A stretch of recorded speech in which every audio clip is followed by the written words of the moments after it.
So if you've injured your knee, or you've got like a jumper's knee, which is like patellar tendinopathy, what can happen is this muscle here doesn't work as well. It starts to shut down. It's really, really common for that muscle to not work as well. It can lead to your kneecap tracking over more to the side, and it's runner's knee, and it can just lead to kind of pain and injury. So one of the easiest ways to make that muscle work is called a wolf sit. Obviously don't do anything that can hurt you.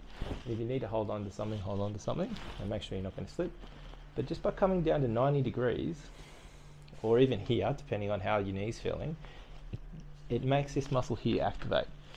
Touch through the quad itself. If you come over here, Christine, if you touch through the quad itself, it should look like kind of hard and firm. If that's not firing, all you need to do is put your hands in between your knees and just squeeze a little bit, and that'll force that to get a lot firmer. By sitting here for 30 to 90 seconds, you're also putting a lot of load through this tendon here. So if you do have jumper's knee or patellar tendinopathy, it'll start to stretch and load that tissue, get the inflammation out, and then start to send a signal for that to start to improve. So it's just a really good activation exercise.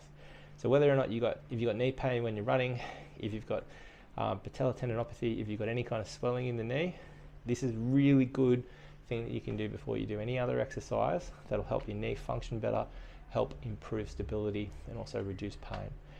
If you're looking to get stronger, coming down to 90, holding it for 30 to 90 seconds, and then giving yourself a little bit of a break will make the muscles fire, get the quads working, and also help strengthen your tendons.